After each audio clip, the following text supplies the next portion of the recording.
the India-UK Business Convention 2015. Welcome to the Leaders Conclave. Government is doing a lot, is trying to do a lot. I think it's time for the business leaders to also step up. Britain and India are both open for business, and together they're unbeatable. What else would you like to see change in order for you to deepen your engagement with this market? We need, and the government, the reform we are looking at in areas like GST. Yes, there's always frustrations. You always want things to go quicker, but I think we're actually going in the right direction. Policies where you need to have it clear, let people get on with what they need to do.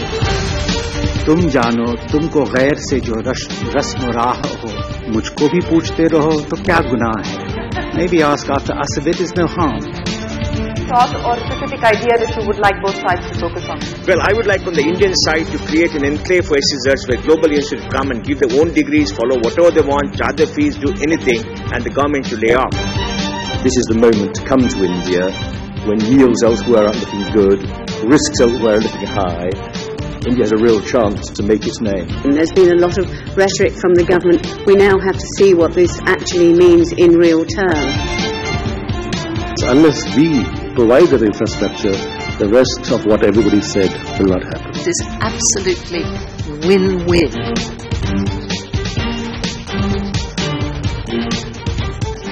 But I think there is unanimity across this very, very large table today that the India-UK partnership is poised for more growth, is poised for more promise. Thank you very much for joining us here at the UK-India Business Convention. We had a fairly detailed discussion this morning on the imperatives to be able to really jumpstart the kind of growth that we've already seen. How do we get $54 billion, which is the current level of FDI from the UK into India, to grow exponentially? What can we actually do to encourage more Indian investment into the UK? And I think a piece that sometimes gets underreported but perhaps is very critical is how do you actually nurture and encourage innovation and collaboration between SMEs of both countries and both economies, because that's really where you see jobs being created, and that is a critical aspect when it comes to talking about an 8% plus kind of growth rate here in India. Of course, it's a very different growth rate that we're talking about in the UK. Before we get down to our Q&A session, may I invite the Minister for his opening comments, and then we'll get down to the brainstorming. Thank you very much, Shereen. It's lovely to see everyone here, and thank you so much for joining us today. Now, I knew that when I was invited to this convention, with the heads of British companies and the heads of Indian companies, and policymakers all coming together, that there'd be a lot of interest. But I didn't think there'd be a requirement for such a large room to accommodate everyone. So that's nice to see. But I think the fact that we do need such a large room shows you just how much interest there is in this area. The diverse crowd speaks volumes, I think, of the ties that already exist between our two countries. It's a relationship that is based on a shared past, a history that is certainly complicated, but which in 2015 has resulted in what Prime Minister Modi has called an unbeatable combination.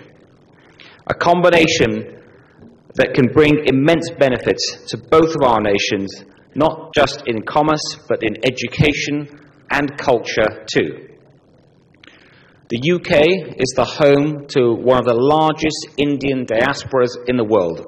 Almost 1.5 million people call themselves British Indians. More than 800,000 Britons visit India each year, with 1/3 Indians travelling in the opposite direction. David Cameron, our Prime Minister, has visited India 3 times since he became Prime Minister, and we're looking forward to welcoming your Prime Minister, Modi, to London later this year. It's a flow of people, of culture, of ideas that has helped create the kind of friendly, familiar environment in which the businesses can thrive. So it's no surprise when I heard that CBI's Sterling Assets Report, launched yesterday by my colleague Lord Maud, shows that 1 in 20 organised private sector jobs in India exists because of British investment here. Vodafone alone accounts for 250,000 jobs here. Indian companies are making a similar impact in the UK too. Last year, Indian businesses invested more in the UK than they did in every other nation in the EU put together. Last year, Indian FDI created nearly 8,000 jobs across the UK. And Britain may have given modern industry to the world, but today, our largest manufacturer in terms of employment is an Indian company, Tata, which employs 45,000 people. It's a bit like Britain when it gave cricket to the world, only for India to come along and show us how the game is really played. We don't lecture business leaders. We listen to them. I know that business leaders are the ones that should be leading their company, and the last thing a minister or civil servant should be involved in. Which is why, as business secretary, it's my job to get out of your way to help you do your business and to help you make it a success. That's why, for example, the UK has the lowest corporate tax rates in the G20. That's why we've cut £10 billion of needless regulation over the last 5 years, and why we're planning to cut another £10 billion over the next 5 years. That's why Britain has climbed up the World Bank rankings and become one of the best places in the world to do business. So in 2015 Britain, it's a place where you are free to expand, to create wealth, and to innovate. 4 of the 6 best universities in the world are in the UK.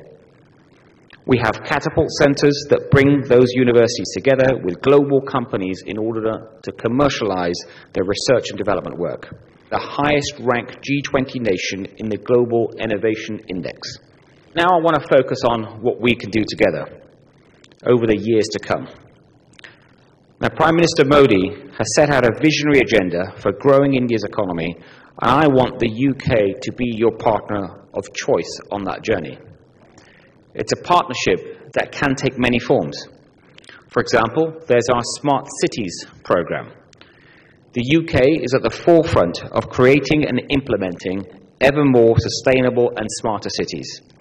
So I welcome Indian companies looking for an accommodating real-world environment to develop and test new exciting ideas. And I encourage British companies to take that and take what they've learned and help make Indian cities smarter.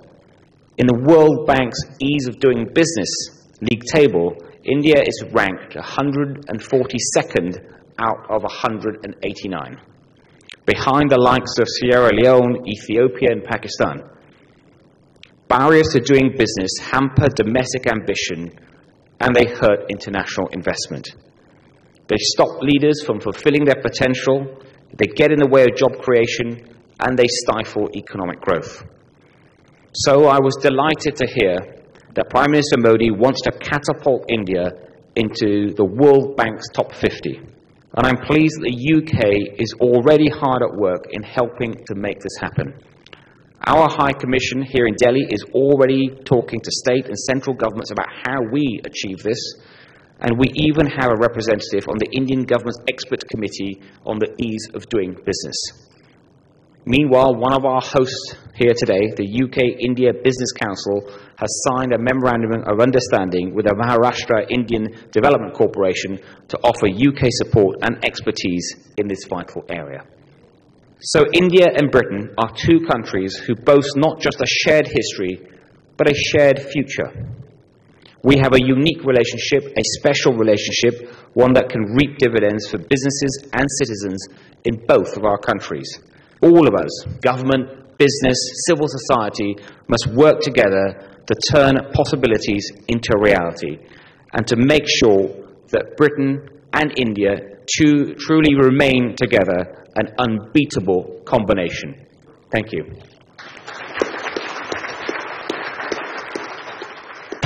The India-UK Business Convention 2015.